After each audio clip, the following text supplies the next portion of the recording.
Hi, AsianFeed. Hi, AsianFeed. Hi, AsianFeed. I am Miles Robbins, and I star in the new film Control Freak. I'm Kelly Marie Tran, and I star in the new film Control Freak. I'm Shal, and I wrote and directed the film Control Freak. Today, I'm answering a few questions so that you can get to know me better.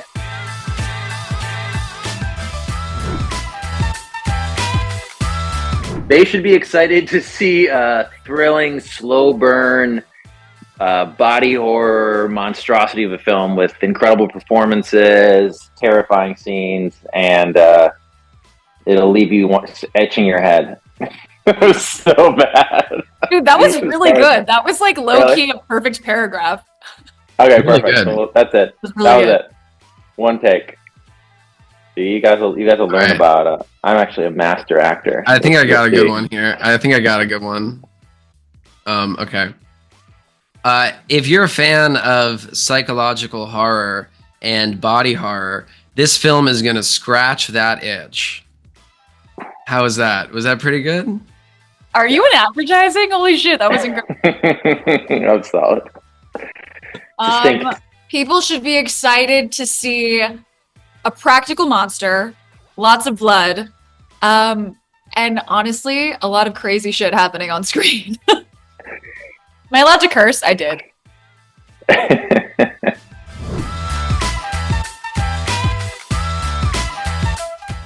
Ooh, I'm gonna steal this one because I bet you guys are going to do this one. So I'm glad I went first for this one.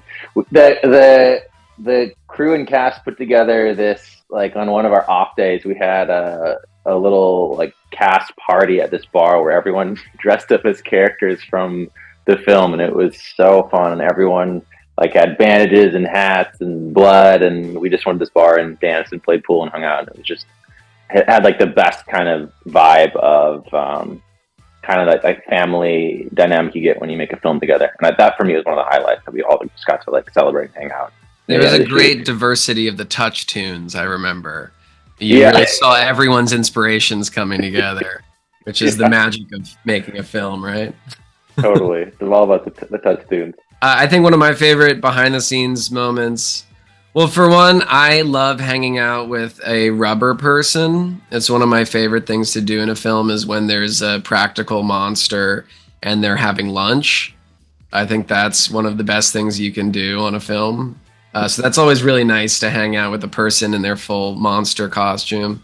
But I had a very kind gift from Kelly on my last day on set, where she decorated my room with me photoshopped as a member of the iconic recession pop group LMFAO, and I will never forget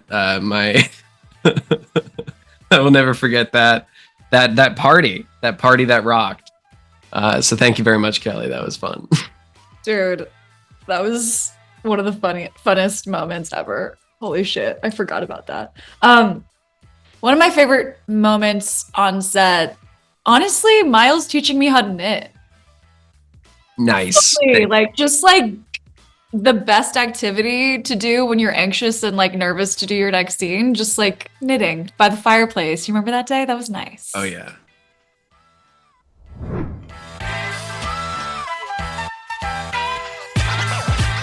I guess like a burger. Sometimes a banh mi. I want to say banh mi because it just sounds better, but it's one of the two of those. My comfort food is hot Cheetos. No contest. My comfort food is spaghetti aglio-olio. What shape is that? It's a spaghetti with garlic and olive oil. It's just like okay, got it. It's a simple pasta. I like it a lot. When I need it, I need it. Yeah, I like anything with chunks of garlic. That's a vibe. And it's good for you too.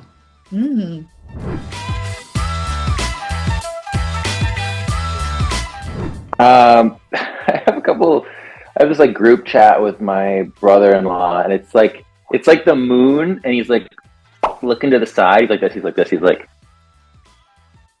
and that's the most used one. I really like that. He's like I think he's like a 3/4 moon. He's looking with his eyes to the side. That's a solid emoji. and kind of underused, you know. Shal, that's funny. That's my favorite emoji too. I call him the mischievous moon. Yeah, I think and there's two of them too. So there's kind of like a duality, a balance, a yin and yang, if you will, of the two mischievous moons who are looking in both directions. Looking at each other, some might say. Yeah, yeah. I'm looking at my phone because I've never seen these, and underutilized in my phone. Yeah, you gotta step it up. You gotta get on the mischievous moon game. My most used emoji is definitely just the crying face. Always crying. If it's really funny, crying. If it's really sad, crying. So that's the vibe.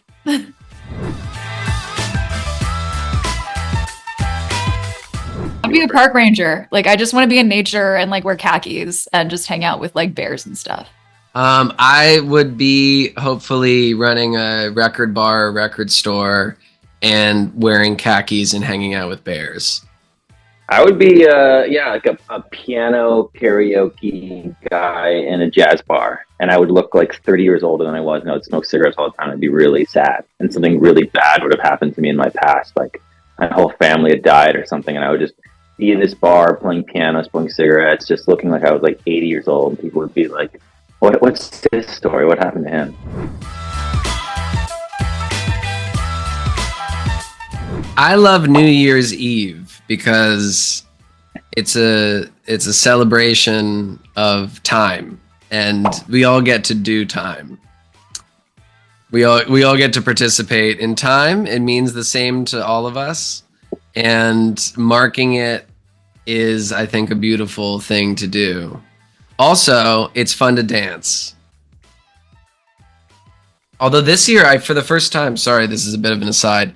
For the first time this year at New Year's, I was in Japan, and in Japan, it's not much of a party. It's more of a family thing, and I got to spend it ringing the bells at the Buddhist temple, which is what you do on New Year's. And it was a much less hedonistic and much more beautiful experience this time. I haven't celebrated it in a while, but my favorite holiday for a bit was this thing called Phil Collins Day that my friend Heather would do in Williamsburg. I think it was like a little bit before Halloween. She'd like went all out. She had a parade one year, and they had like a big Phil Collins head, and there was like a Phil Collins piñata. There was like Phil Collins mask. So I think Phil Collins Day was definitely like one of the coolest holidays. That's awesome. Holidays. You know what? I really like I haven't done this for a few years, so I don't even know if they still do it, but on 7-Eleven, when 7-Eleven gives out free Slurpees, I really like that as a holiday. I didn't even know that was a thing. That sounds amazing.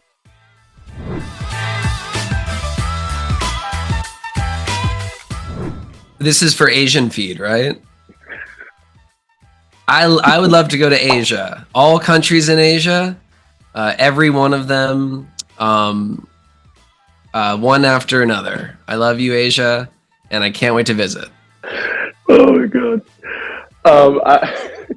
I'd love to go to Antarctica or somewhere like super far up like that. My friend did it. We have to take a boat, but it just seems like a lot of work to get there. But I would like to do that someday. I'd like to go to space. Nice. Listen, sounds like it's getting more accessible. I don't know. Not to us, Kelly. Not to us. Honestly, I was telling my friend the other day, I was like, I'm at the point where if aliens were abducting people, I would volunteer. I'd be like, look, I'm ready to go. Oh, yeah. Take me. Hell yeah. So if anyone has any alien hookups, let me know.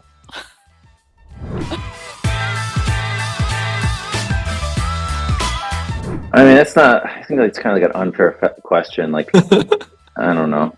I guess I really like three films I really love are Dead Man by Jim Jarmusch, Oh Hazard Balthazar by Robert Bresson, and Spirited Away by Miyazaki. I think those are three fantastic films that are objectively great. I'm a big fan of documentaries, and I feel like people rarely give documentaries as an answer to this question.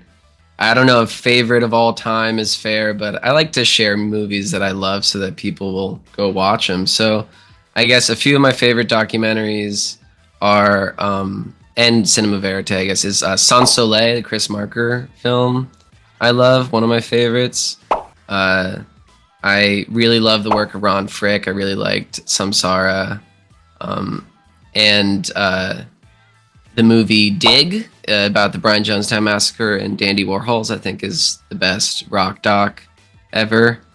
Another favorite documentary of mine is The Matrix. I think is a fantastic documentary. My answers are going to be not cool, but I define favorite movie as like the movies I've seen the most and continue to watch repeatedly. So I would say the Lord of the Rings trilogy. Yes. Sorry. You're right.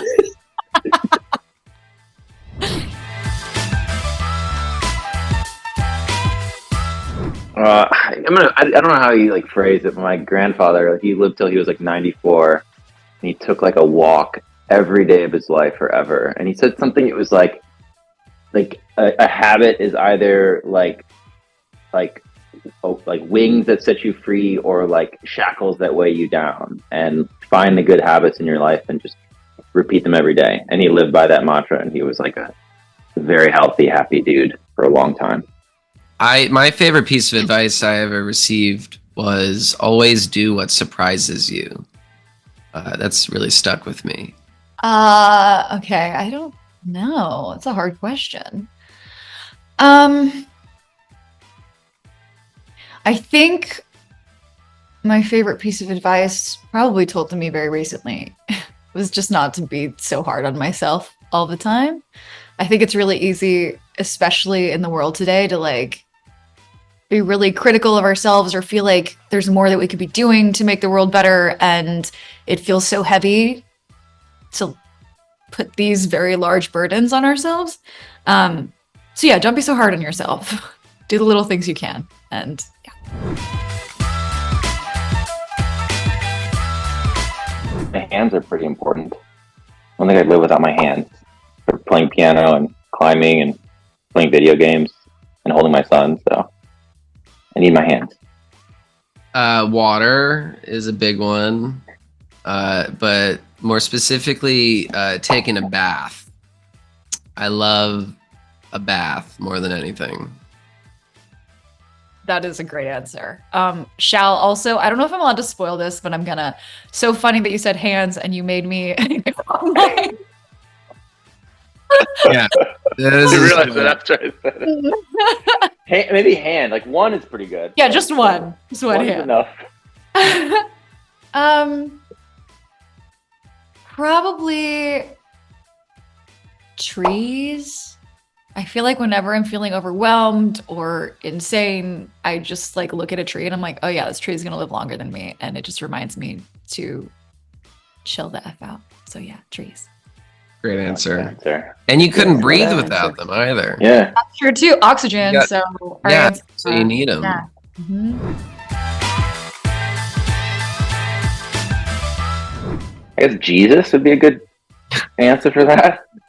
My wife is Christian and I'm like not religious, but I would love to sit down with Jesus. Maybe he'd convince me. I'd like to figure out like what his deal was. And even if I feel like no matter what, he'd be like the probably most fascinating person to talk to. So definitely Jesus Christ. Maybe Rasputin. What's that all about? What you know? I don't know. No, but that's not who. No, honestly, the real answer, the only person I'd want to have dinner with is Bjork. I love Bjork. She's my favorite artist in any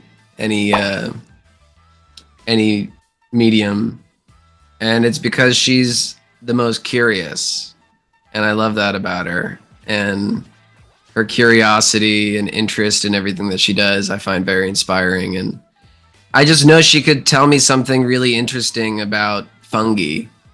You know, I know that she would have something really great to offer about the natural world, or I don't know. It would be a good dinner. Very cool answer.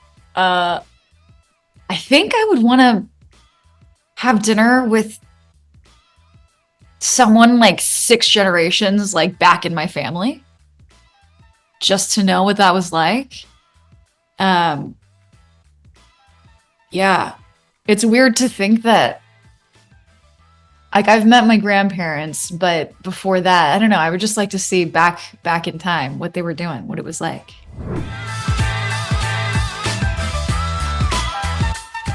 Well, I have like a baby, so we listen to the same music over and over again. And right now, actually, since he was born, it's pretty much been the "Oh Brother, Where Art Thou" soundtrack. Like that song, "Big Rock Candy Mountain." We listen to that like every day. Dude, I thought you were gonna say like Baby Shark or Miss Rachel. No, just no, whipped out dude. the "Oh Brother, Where Art" soundtrack. Zero. You can great train taste. them. You got to train them early, man. You can't give them the bullshit song. That and Magic Dance from Labyrinth. He loves dancing to Magic Dance by David Bowie. So I dance with him. It's actually like a problem because he'll go like, dance, and he wants to dance, but he wants me to just like pick him up and dance with him, and he'll like freak out if I don't. So I basically dance to Magic Dance every day, which I'm kind of down with because it's a song from my childhood that I still love. So sweet. What have I been listening to recently? There's a young artist in New York I really love. His name's Cameron Winter, and he just released a record end of last year called Heavy Metal. And there's a song on it called Love Takes Miles. It's a beautiful song. Maybe a little self-involved for me to like the Miles song so much, but I love the record and I love him as an artist. Again, I've been listening to a lot of musical theater. I'm currently listening to this, I think it's called Out of My Heads. I've never even seen this show. It just came up and I started listening to it and I really like it. So yeah.